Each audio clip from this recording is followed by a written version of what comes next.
Security will escort you out, the new CEO said, not looking up from her iPad. I calmly handed my badge to the lawyer beside her. He glanced down, then froze. His eyes shot to the CEO. The board meeting. Get forensics on this badge now. It was the moment I'd been waiting for. The cool indifference in her voice, the casual dismissal of everything I had built, finally pushed me to act. I hadn't expected it to feel so satisfying. Maybe because I knew the truth was already in motion, and the game was over for her. But before I tell you how we got to that point, you need to understand who I am, and more importantly, who they thought I was. My name is Andrea. I'm 39 years old, and for 12 years, I've been a ghost in the world of corporate logistics. I worked at a multinational company that specializes in moving everything from medical isotopes to, well, fidget spinners. The kind of company that people never think about, but whose systems are the bloodline of commerce itself. Under the previous CEO, Mr. Henderson, the company was predictable, boring even, and boring, well, boring was good. Boring meant packages arrived on time, audits were clean, and no one lost their job over a screw-up. Mr. Henderson had a gray suit, the same one he wore every day for 30 years. He didn't need to impress anyone, he cared about results. He cared about integrity. And he respected people who did their job well, like me. I didn't mind being invisible. I'd learned early on that if you were good at your job, you didn't have to shout about it. You just did the work.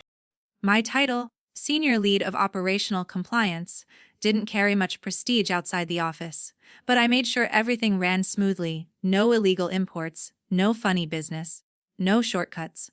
The company didn't get into trouble. That's the kind of work I did, in the background, keeping the gears of the corporate machine from grinding to a halt. But then Mr. Henderson died. And that's when the chaos started. They didn't replace him with someone who understood the company's heart, someone who valued the old ways. No, they went for Madison. 36 years old, shiny MBA, all the right buzzwords. Disruptive, innovative, synergy. She walked into the office on day one like she owned the place, blonde hair, high heels clicking across the marble floors like a ticking clock. I should have known right then that I was no longer a part of her plan. Madison didn't see people like me. To her, I was just leftover staff, someone from the old regime who was probably still clinging to a pension and a Rolodex. She didn't know that my silence wasn't submission. It was observation. It was data collection. I watched as she turned our once steady company into a fast-paced circus of tech jargon and consultants with too much hair gel. She filled the walls with whiteboards full of meaningless diagrams. All the while I stayed in my corner office, unseen and undisturbed. Because being unseen meant I could hear things no one else could.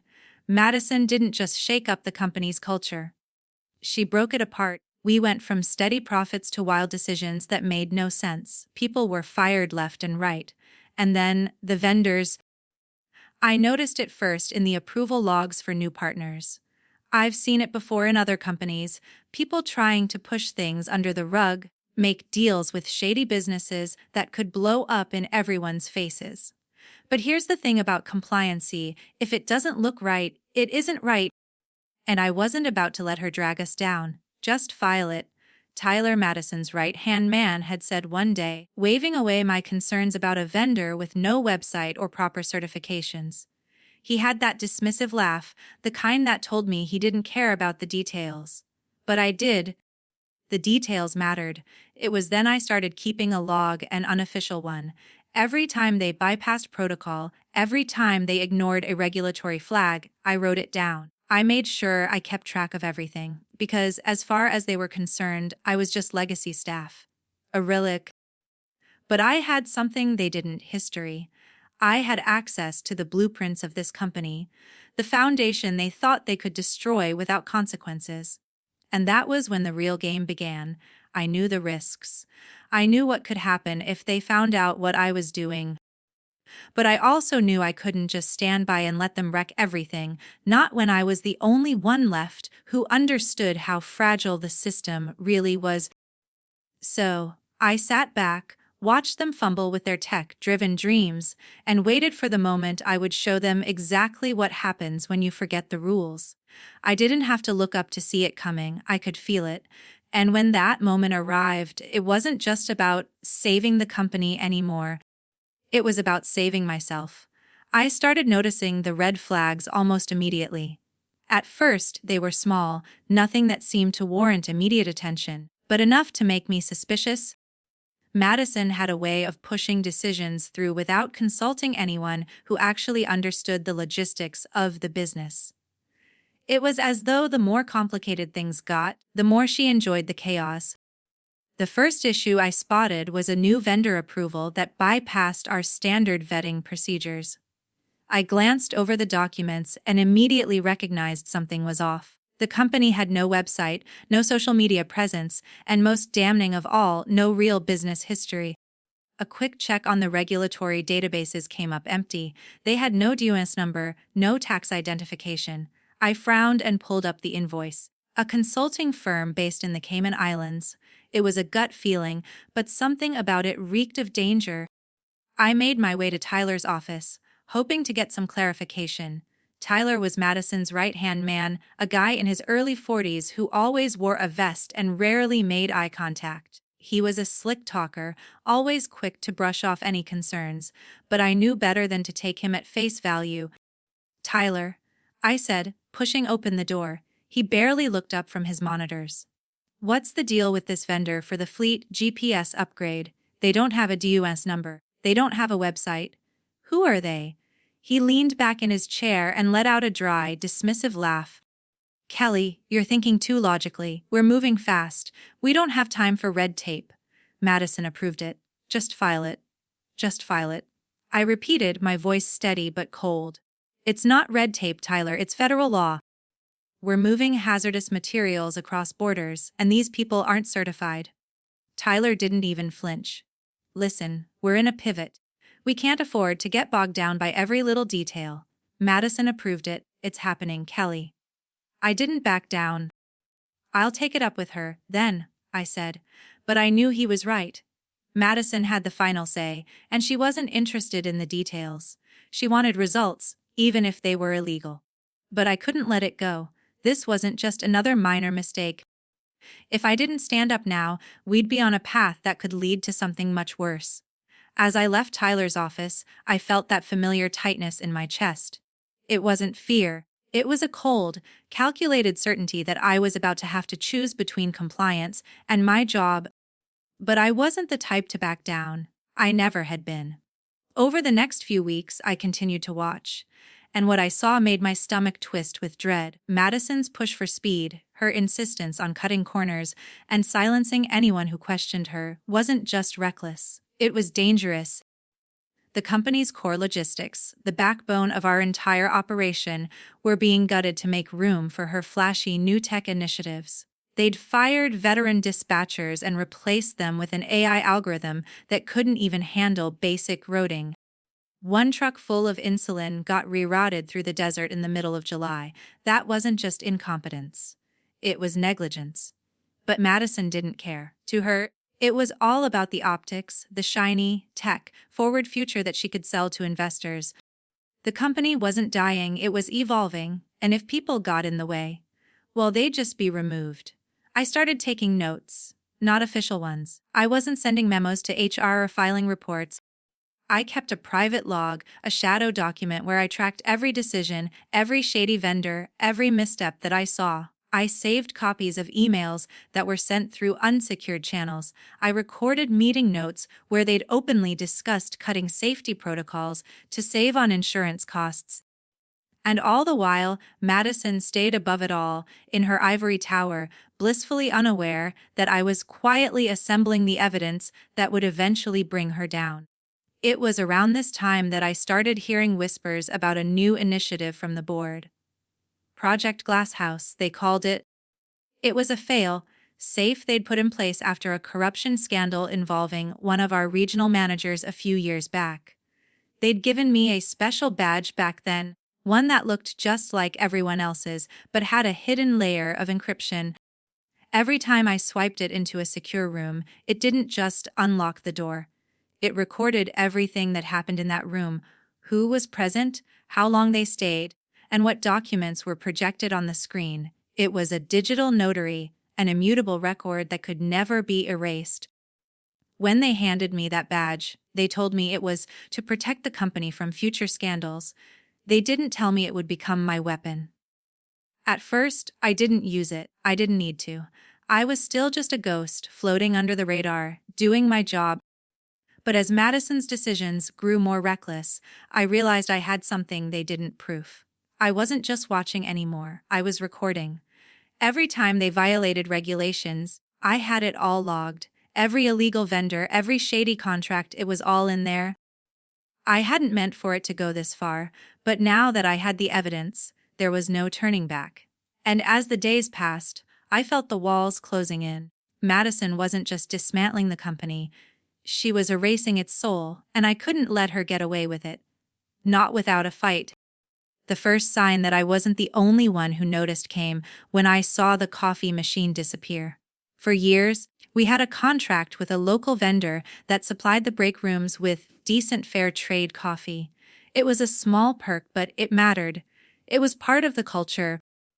It was one of the last remnants of the old days when the company cared about its people. One Monday morning, the machines were gone. In their place were sleek, app-enabled dispensers that required you to scan a QR code and watch a 15-second internal branding ad before you could get a cup of lukewarm sludge. The memo said it was about engagement, that every cup was a touchpoint with leadership. I stood there, staring at the new machine. The sound of Madison's voice played in my head, telling us how this was all about synergy and paradigm shifts. It wasn't about coffee, it was about control. She wanted to strip away the last remnants of the company's past and replace it with something shiny, something that looked modern but meant nothing. And I couldn't let it happen. I had to stop her, but I needed more than just a coffee machine. I needed to prove that this wasn't just about bad decisions. It was about corruption. It was about breaking the rules. And I knew just how to do it. The weeks dragged on, each day feeling heavier than the last. As much as I tried to keep my head down, the cracks in the company's structure were impossible to ignore. Madison's changes weren't just cosmetic, they were systemic, and I was watching them destroy everything Mr. Henderson had built. Every morning, the office was buzzing with new initiatives, new buzzwords. Every afternoon, I would sit at my desk, quietly logging another violation, another shortcut, another crack in the foundation. The more I observed, the more the weight of the situation settled in my chest. Madison wasn't just an inexperienced CEO making mistakes. She was a person who had no regard for the company's values, no respect for the work we did. She was reshaping everything, cutting corners at every turn, disregarding the legalities that had been in place to protect us, to protect the people who actually did the work. She didn't care about the drivers, the dispatchers, the people on the ground making sure everything ran smoothly. To her, they were just numbers.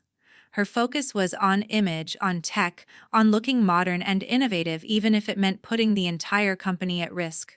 I couldn't let it happen, but I had to be careful. The more I uncovered, the more dangerous my position became. I started to think back to the day I'd been given the special badge. At the time, it had seemed like a precaution, just a tool to monitor the company in case anything went wrong. But now, I realized it was more than that. It was a weapon. I hadn't even fully grasped its significance at first. But now I saw it for what it truly was, a fail-safe, a hidden line of defense that Mr. Henderson had put in place because he knew the company would one day face the kind of reckless leadership that Madison was offering. It was the perfect tool for someone like me, someone who didn't want to fight with noise and confrontation, but with quiet precision. The badge wasn't just an ID card, it was a record keeper. Every swipe, every entry, every meeting I attended, it was all logged and timestamped, encrypted in a way no one could alter. It wasn't just evidence, it was proof. I spent the next few days going through the motions. I attended every meeting I could, just to be there, to be present. Madison was still oblivious to my actions. She kept pushing forward, doing what she did best, talking a big game but never following through. But there was something in her that had started to crack. She didn't know I was watching, didn't know I was recording everything, but I could see the way her confidence wavered, the way she made decisions without ever considering the long-term effects. One afternoon, I found myself sitting in the back of a strategy meeting. Madison was there, of course, speaking in her usual buzzwords, throwing out ideas that sounded impressive but meant nothing.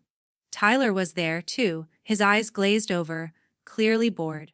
And then there was Simon, the general counsel, sitting silently, trying not to draw attention. Madison started talking about a new initiative, something to optimize our vendor contracts. I tuned in, my pen poised over my notebook, trying to stay alert. The words that came out of her mouth made my blood run cold. "We're cutting down on vendor vetting," she said, almost gleefully. "We don't need to waste time with the small stuff. We're moving fast, and we can't let these procedures slow us down. Efficiency is key." My stomach twisted. Efficiency. This wasn't about efficiency. This was about ignoring the rules. This was about taking shortcuts that could cost people their lives, but I kept my face neutral. I didn't say a word. I didn't need to. My badge was doing the work for me. As Madison talked, my mind raced. I had to start thinking about the next step, what I was going to do with the evidence I was gathering, what I was going to do when the time came to expose her. The next day, I got an email from. It was short and to the point. "The compliance department will be integrated into public relations, effective immediately. Please attend a meeting at 2 p.m. to discuss the transition." I stared at the email for a long time, trying to make sense of it. Integration. A nice word for something else, elimination. I knew what this was. It was Madison's way of getting rid of the last remnants of the company that had been built on integrity. It was her way of making sure no one was left to hold her accountable. Public relations wasn't about protecting the company or its people, it was about selling a story. And Madison was all about the narrative. I sat in that meeting at 2 p.m. in the sterile conference room, surrounded by people who barely knew what my department did. HR's new director, Chloe, looked about 25, fresh-faced, with a cheery demeanor that felt almost patronizing. She spoke like she was explaining a concept to a child, but she was good at it, too good. "From now on," she said, "compliance will fall under PR. We'll handle all the messaging and make sure the company's image aligns with our new direction." I felt my jaw tighten. This wasn't just about a job change. It was about rewriting the company's history, erasing all the safeguards that had kept it intact for years. They wanted to silence me, to turn my department into a glossy facade that could hide the rot underneath. But I wasn't going to let that happen. I smiled to myself, knowing that my next steps were already set. They might have been trying to push me out, but they had no idea what they were dealing with. This wasn't just about my job anymore. This was about something much bigger. It was about exposing the truth. As the meeting wrapped up, Chloe handed out a new schedule. "We'll be working closely together to streamline the process," she said, her tone still sweet, but with a hint of something else, something almost predatory. I nodded along, but in my mind I was already gone. I wasn't here to streamline anything. I was here to dismantle the lie. I walked back to my office, my thoughts racing. The clock was ticking. The days following the meeting felt like they were dragging on, each one heavier than the last. Every morning I walked into the office. The air seemed a little thicker, like the walls themselves were closing in on me. Madison had won this round. For now, she had consolidated her power, swallowed up my department, and set the wheels in motion to push me out. But that didn't mean she had won, not by a long shot. I sat at my desk, staring at the new schedule Chloe had handed out, the one that streamlined everything, folding compliance into public relations. It wasn't just a reshuffle. It was a quiet declaration that I was no longer needed, that what I did didn't matter. They wanted me to go quietly into the background, to become another cog in their shiny new machine. But the thing about people like Madison, people who think they can erase the past by changing the color of the walls or the corporate lingo, is that they forget one thing: You can't erase a foundation just by painting over it. It's still there, buried beneath everything else, and I was the one holding the blueprint. I had spent the last several weeks quietly watching, documenting. I didn't make any big moves, I didn't need to. But every illegal vendor, every safety violation, every decision Madison made to cover her tracks was logged, time-stamped, and securely stored. I had built up a cache of evidence that was undeniable, and all I needed was the right moment to strike. That moment came sooner than I expected. It was the middle of the week when I got a message from Tyler. It was short, just 2 words. We need to talk. I didn't hesitate. I knew what he wanted to say, but I was curious about what angle he would take. He'd always been a little slippery, a little too eager to please Madison, but I figured now, with the walls starting to crumble, he might be more willing to talk. I met him in the break room away from prying eyes. The coffee machine had been replaced with one of those sleek, high-tech dispensers that required you to scan a QR code and watch an ad before dispensing your cup of coffee. The new system wasn't just an inconvenience, it was a subtle reminder of Madison's priorities. Tyler had his usual bland smile plastered on his face as I walked in. He was holding a cup of the new coffee, his face wrinkling as he took a sip. "This stuff is garbage," he muttered, setting it down. He glanced at me, his expression shifting. "I'm going to be straight with you, Kelly. Madison's pushing hard for a complete restructuring. She's looking for more people to get in line, people who won't ask questions. People who'll just do what they're told. And I know you're not one of those people." I didn't respond at first.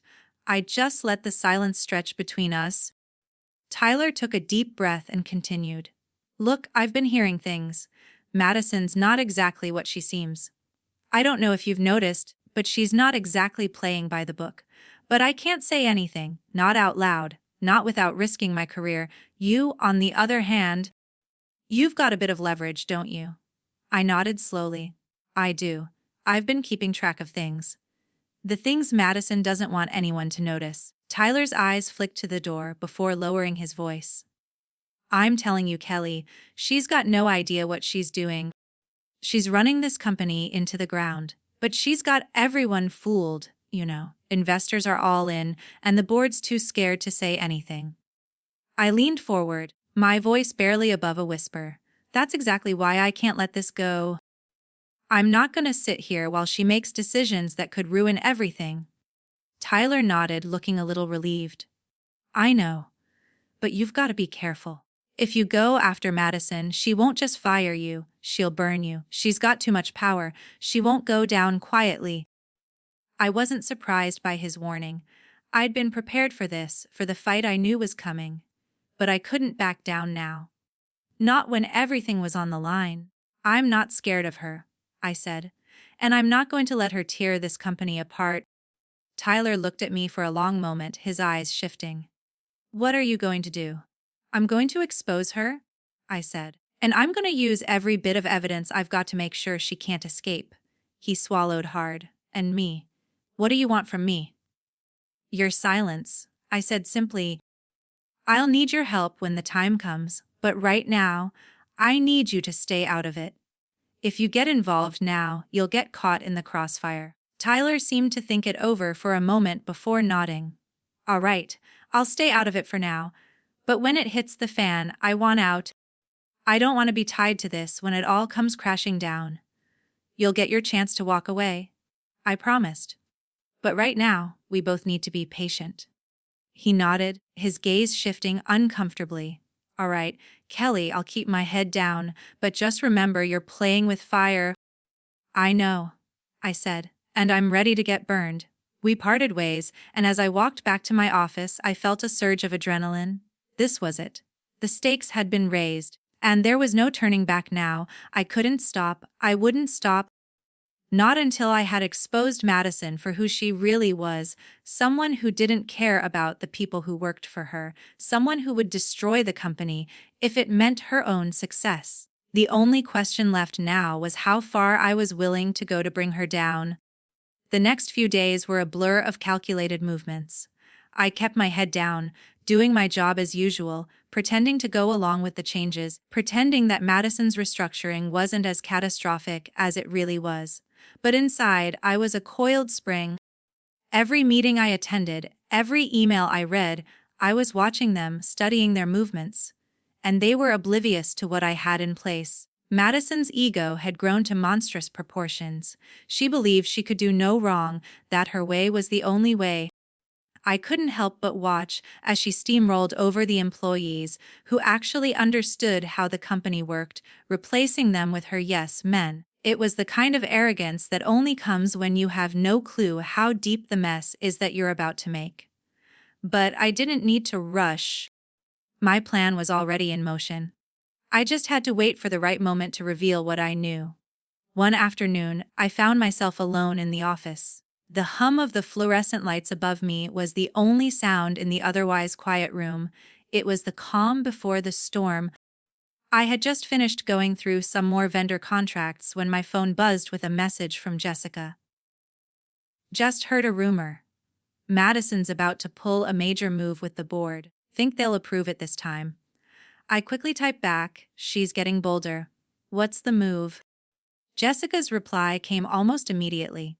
She's selling off parts of the logistics division again. They've already started negotiations with potential buyers. The new direction, remember, I rubbed my temples, frustration building. Madison's vision was to strip the company of its core competencies, sell off the profitable, old-school parts to fund her shiny new tech ventures. It wasn't just a bad idea, it was reckless. And it was going to sink us.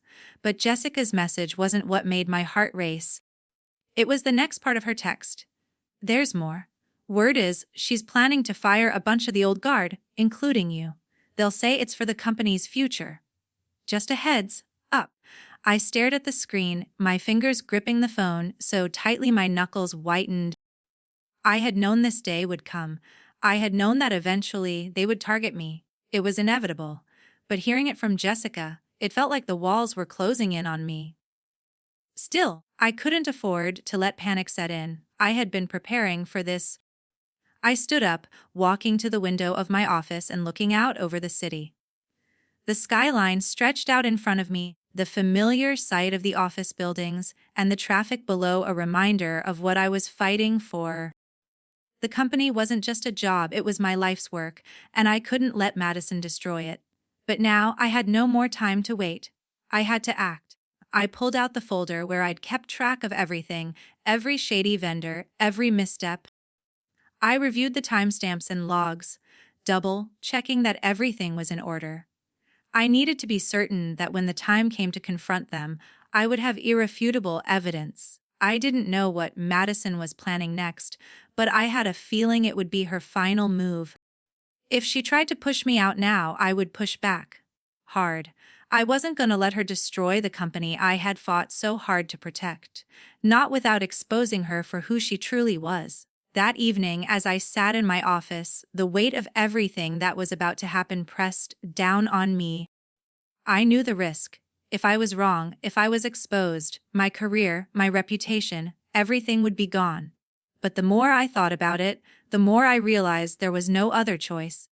The foundation of this company was being torn apart, and no one else was going to stop it. The next day, when I walked into the office, the air felt different. There was a quiet tension in the building, as if everyone knew something was coming but didn't want to admit it. Madison had been pushing her agenda for weeks, and now I could sense the final step was at hand. She had no idea what I had up my sleeve. She thought she could fire me, push me into silence, but she was about to find out that I wasn't the type of person to disappear quietly. I went through the motions of my day, attending meetings, pretending everything was normal. But every word out of Madison's mouth made my blood boil. She spoke about the company's new vision, as if she were some kind of oracle. While her decisions were systematically dismantling everything had made the company successful. She couldn't see it, of course. She was too busy trying to prove she was right, too consumed with her own narrative to notice the cracks in the walls. By mid-afternoon, I had everything ready. The The final piece of the puzzle fell into place when I received an unexpected call from the auditors. They had been tipped off about some of the financial discrepancies I had flagged, and they wanted a full report. I could hardly believe my luck. Everything was about to come to a head, and I would finally have the leverage I needed. That evening I sat down to review the evidence once more. I had to be sure. I couldn't afford to make a mistake now. Each file, each timestamp, each log entry, it all painted a clear picture. And once I handed it over, there would be no going back. I took a deep breath, feeling the weight of the decision settle over me. I wasn't just about to expose Madison's corruption, I was about to change the entire course of the company's future. It was time to make my move. The day I had been waiting for had arrived. The morning was quieter than usual, the hum of the office more subdued. It felt like the calm before a storm, the kind of stillness you get right before everything shifts. Madison had no idea what was coming. She was still running around, trying to push through her latest initiative, but I wasn't paying attention to that anymore. I had my eyes set on something much bigger. I'd spent the last several weeks carefully planting the seeds for this moment. The evidence was all there, every corrupt deal, every safety violation, every illegal payment made by Madison's team. I had it all locked away, a neatly tied bundle of truth just waiting to be exposed. The quiet hum of the office felt almost deafening as I made my way to the meeting room. My badge was clipped to my belt, the weight of it almost comforting now. It was more than just an ID card. It was a weapon. I had been careful, documenting everything in secret, making sure I had the proof I needed to bring her down. As I walked through the halls, I noticed how empty it felt. The bright, sterile lighting above me seemed colder somehow. Madison's team was already moving in, their energy frantic, all trying to play catch up with her endless directives. But they didn't know how deep the hole went. They didn't see the cracks in the foundation that Madison's reckless decisions were creating. I arrived at the conference room 5 minutes early, knowing Madison would be there first, as usual. The glass walls of the room were frosted, but I could make out her silhouette inside, pacing. She had that restless energy to her, the kind of person who thought constant movement was the same as progress. I stood outside the door for a moment, gathering my thoughts. Today wasn't going to be like any other meeting. This time, I wasn't going to sit quietly and take the blows. This time, I was going to expose her for everything she was. I took a deep breath, and then I entered. Madison didn't look up when I walked in. She was too busy swiping through her tablet, furiously tapping away at whatever new plan she had cooked up. The sound of her fingers against the screen was the only noise in the room. Simon, the general counsel, sat across from her, looking drained. He never made eye contact, as usual. He was the type of man who would rather blend into the background than ever make a move. Today, though, I could see it in his eyes. He knew something was coming. Madison didn't greet me. Instead, she gestured to the empty seat at the far end of the table. I didn't sit down. I wasn't here to be her subordinate anymore.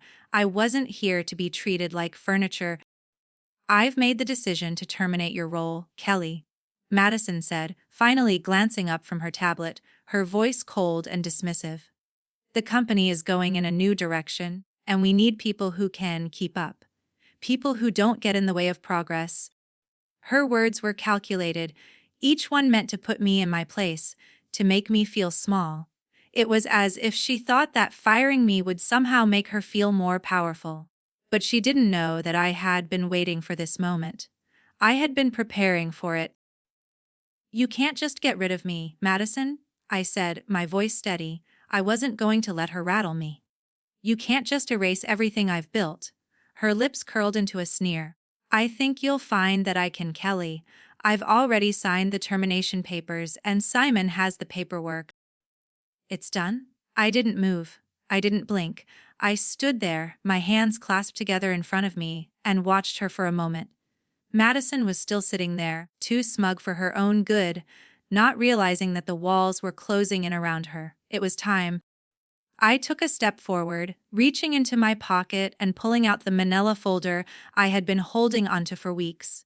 The sound of paper rustling echoed in the otherwise silent room as I placed it gently on the table in front of her. It was the kind of movement that would have been easy to ignore, but I knew it would grab her attention. Madison's eyes flicked to the folder, then back to me. Her posture stiffened slightly, but she didn't say anything. Simon didn't move either. He was frozen, staring at the folder in front of him. He wasn't sure what was coming. Neither was Madison. "You think you've won?" I began, my voice calm but with a sharp edge. "You think firing me is going to solve your problems. But it's too late for that. I've been documenting everything, every shady deal, every unethical decision you've made. I've got it all." Madison's eyes narrowed, but she didn't speak. She was trying to keep her cool, trying to maintain her control, but I could see the cracks starting to show. She had no idea what I had been collecting, no idea that everything she had worked to hide was now in my hands. "I've been keeping a log of everything, Madison," I continued. "Every time you bypassed compliance, every time you approved a vendor with no certifications, every time you ignored safety violations. It's all here. And it's all going to the board." I could feel the tension building in the room. Simon was still silent, but his face was pale. Madison's lips pressed into a thin line as she sat back in her chair, finally realizing that this wasn't a typical firing session. She wasn't in control anymore. "You're bluffing," she said, her voice tight. I shook my head, my eyes steady on hers. "I'm not bluffing. I've logged every violation, every illegal action. I have the proof, Madison, and you're going to regret not listening to me when you had the chance." For a moment, no one spoke. The silence was deafening. Madison's face was as pale as Simon's now, her eyes darting between me and the folder. She could see it now, the truth in front of her. The truth that she had been hiding from everyone. And then the door opened. Tyler stepped inside, his face white, his eyes wide. He had been listening. I could see it in his face. He knew exactly what was happening. The game had changed. Madison's empire was crumbling. Tyler cleared his throat and walked over to the table, but didn't speak. He just stood there looking at the folder and then back at me. Madison was trapped. The silence that followed Tyler's entrance was suffocating. It hung in the air, thick with tension, as Madison's gaze darted back and forth between the folder on the table, Tyler, and me. Her lips trembled, but she didn't speak. She was trapped, and she knew it. There was no more pretending, no more corporate doublespeak to wriggle out of this one. The truth was in front of her, a glaring reminder of how far she had gone, how far she had dragged the company down with her. I didn't give her a chance to recover. I didn't need to. "You're done, Madison?" I said, my voice steady, though I could feel the adrenaline coursing through my veins. I was beyond the point of negotiation now.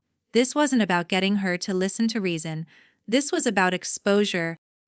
This was about justice for the company she'd poisoned with her reckless greed. Madison's eyes flared, her hands tightening on the edge of the table. "You think you've won, don't you?" She spat, the words sharp with disbelief. "You think this little game is going to save you? You think this will make up for your decades of obscurity, Kelly?" I tilted my head, my expression cool. "This isn't a game, Madison. This is a reckoning." I glanced at Simon, who had yet to say a word. He was sitting rigid in his chair, his hands clasped in front of him, eyes wide. He hadn't moved an inch since I placed the folder on the table. He was the first to realize that this wasn't just about me and Madison anymore. This was about the future of the entire company. Madison's hands fluttered, betraying her nervousness. She stood up, pacing behind the table, but her steps were stiff, forced. She was rattled. "You don't know what you're dealing with," she said, her voice no longer commanding, but almost pleading. "You think you can just tear down everything I've built. The board is on my side. You have no idea what I'm capable of." "Really?" I said, my tone flat, "because everything I've collected here," I tapped the folder again, "proves exactly how far you've gone to break the rules and push everyone else aside to protect your precious vision." I leaned forward, my gaze locking onto hers. "You're not the visionary you think you are. You're a fraud. A fraud who has stolen from this company, ignored its core values, and put it in jeopardy, all for the sake of your own ambition. The room was suffused with the smell of stale coffee and the faint echo of the low hum from the building's air conditioning system. Outside, the wind rustled the trees just beyond the glass windows. The office was eerily silent, save for the rapid clicking of Madison's heels on the marble floor as she paced back and forth. "You're a dinosaur, Kelly," Madison sneered, as if trying to regain some control. "You don't get it. This is the future. And you're just stuck in the past." I stood tall, my voice unshaken. "You're right about one thing. I'm stuck in the past. I'm stuck in a time when integrity mattered. When companies valued the people who made them work, not just the ones who sold the illusion of progress.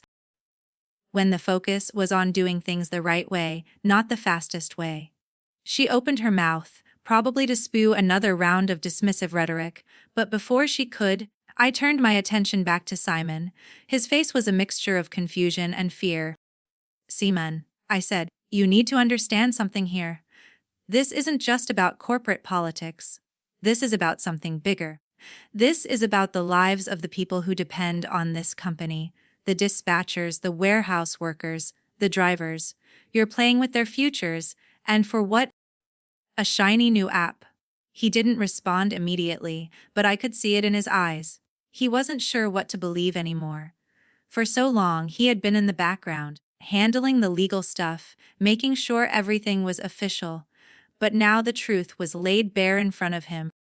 He could either walk away and let Madison continue her destruction, or he could help stop it. Madison finally spoke, her voice trembling with anger and frustration. "You're insane. You think you've got me cornered with some files. Some old logs. This is nothing. I'll fix it. I'll bury it." I shook my head slowly. "You're not listening, Madison. It's already too late. The board is already looking at these records, and they're not going to ignore the weight of what I've uncovered. They can't, not without implicating themselves." Her face paled, and I watched as the reality began to set in. She had thought she could outrun the consequences, bury the truth under layers of false promises and corporate jargon. But I was the one holding the cards now, and there was no getting around it. A few moments of tense silence passed before I stood up, walking over to the conference table. I slid the folder toward Simon. He hesitated, his hand hovering over the papers for a second before he opened it. I didn't need to watch him read it. I could see the shift in his posture. His shoulders dropped slightly, and his eyes widened with recognition of the gravity of what he was holding. Madison, finally realizing that she had no more moves to make, stepped back. "You think this will end well for you," she hissed. "I'm the CEO. I can." "You're not the CEO anymore," I interrupted. "You're done. Your reign ends today." She froze, the realization hitting her like a ton of bricks. Her eyes shifted to Simon, and for the first time since I entered the room, she showed something close to fear. Simon didn't respond to her. Instead, he pulled out his phone, his hands shaking as he made a call. "We need to get the board on this," he muttered under his breath, before looking up at me. His voice was subdued. "We need to get forensics in here, now." The room felt colder as the finality of the moment hit. Madison's world was unraveling, and there was nothing she could do to stop it. She had built her empire on manipulation and lies, but the truth had found its way out, and now it was taking her down. As I watched her, the weight of everything that had led up to this moment finally settled. It wasn't just about exposing her, it was about reclaiming what had been lost. The company was mine to protect now, and I would see it through no matter the cost. "Good luck," I said, looking her in the eye. "You're going to need it." As the days passed, everything seemed to settle back into a quiet rhythm. The storm that had been brewing for so long had finally broken, and Madison's reign was over. It wasn't just a personal victory for me, it was a victory for the company. For the people who had been silently suffering under her reckless decisions, the ones who had been discarded in her push for progress. I wasn't just reclaiming my job, I was taking back what had been stolen. The board made their decision swiftly, as expected. They issued a statement acknowledging that the company was transitioning back to its roots. They praised the restoration of integrity, and credited me for leading the charge. The truth was, though, I hadn't led anything, I had simply exposed what had been rotting beneath the surface. And I wasn't about to let them rewrite history. They tried, of course. They wanted to spin it. The stock price was still volatile, and investors were jittery. They didn't want to admit that Madison's downfall had been the result of her own missteps. No. They wanted to frame it as a necessary change, a sacrifice for the greater good. They wanted to make her out to be the martyr who had just tried to push the company into the future. It didn't work. Not with the employees. Not with the people who had watched it all unfold, who had seen the cracks in the system long before I did. They knew the truth. And so did I. Madison was gone, but her influence still hung over the office. The glossy new desks, the app-enabled coffee machines, the sterile, empty meetings, all of it felt wrong now. It wasn't progress. It was a distraction. The company had survived for years without the flashy nonsense she'd tried to implement. It had survived because of its people, the ones who did the work, who kept the trucks on the road and the planes in the air. They were the lifeblood of the company, not the consultants or the tech startups she tried to bring in. The first major change I made was bringing back the old coffee supplier. It wasn't much, but it felt like a small victory. People noticed.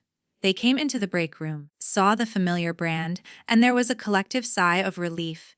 It wasn't just about the coffee. It was about restoring a sense of normalcy, about proving that we weren't going to let the soul of the company be replaced by some cheap marketing gimmick. The office felt different after that. It wasn't a grand transformation. We didn't hold any big celebrations or press conferences.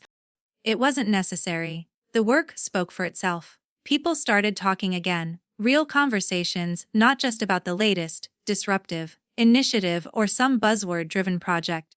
There was a new sense of focus, a renewed commitment to doing things the right way, the kind of work that kept the company running smoothly, kept people safe, kept things boring. And that was the point, wasn't it? Boring was good. Boring meant that we were doing our jobs right. But as things started to settle, I couldn't help but feel a nagging discomfort. I wasn't just dealing with the fallout from Madison's disastrous leadership. I was dealing with my own future. The board wanted to keep me on. They made that clear from the moment they gave me control over compliance. They offered me a seat at the table, a place in the boardroom, a raise. But there was something about it that didn't sit right with me. The same people who had stood by while Madison burned the company to the ground were suddenly eager to embrace me as their savior. They wanted to rewrite history, to make it look like they were the ones who had made the right call, who had guided the company back to its rightful place. I wasn't interested in rewriting history. I was interested in making sure it didn't happen again. The offer to step into a higher position, Chief Integrity Officer, they called it, was flattering. But I wasn't interested in becoming just another cog in their machine. I wasn't interested in playing their game. I had seen how far they were willing to go to protect their interests, how they had used me as a pawn in their little corporate drama. And I wasn't going to let that happen again. So, when the offer came through, I declined. Instead, I proposed a new role, one that wasn't about sitting in the boardroom with the people who had nearly destroyed everything. It was a role that allowed me to do what I had always done, keep an eye on things, make sure the company stayed on track. No grand titles. No high-profile meetings. Just me, doing my job. And they accepted. It wasn't flashy, but it felt right. The board wasn't thrilled, but they didn't have a choice. I wasn't going to play by their rules. I wasn't going to let them turn the company back into the machine it had been under Madison, the one that saw employees as expendable and rules as obstacles to be sidestepped. I had earned my place, and I wasn't about to give it up for some gilded offer that didn't mean anything in the long run. The next few months were quiet. The company stabilized. The stock price didn't skyrocket, but it didn't plummet either. The people who had stuck around after Madison's departure began to breathe a little easier. The stress started to fade. I found myself walking the halls late at night, long after everyone had gone home. The lights were dim, and the office had that quiet, familiar feel. I would stop by the coffee station, the one that still had the old brand's logo on it, and make myself a cup. It wasn't glamorous, it wasn't flashy, but it was real, and that was enough. Then, one evening, just before I was about to head out, I got a call. It was from HR. Kel. The voice on the other end said, "The employees, they're organizing a party. They want you to come down to the lobby." A smile tugged at my lips. It wasn't the kind of recognition I was used to. There were no speeches, no fanfare. Just a quiet acknowledgement of what had been done.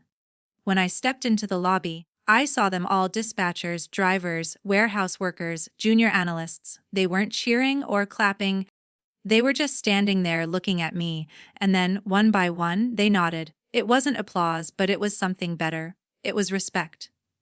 "Dave," I said, stepping forward. The head of fleet maintenance, a no-nonsense guy who always had grease under his nails, was the first to approach. "Heard we're getting the tire budget back." I nodded. "Approved it an hour ago." He grunted in acknowledgement. "Good, because I wasn't going to put my guys in those trucks another week." "Thanks, Dave," I said, shaking his hand, and just like that, the company was moving forward. No more games. No more distractions, just honest work done the right way. It wasn't glamorous, it wasn't flashy, but it was real.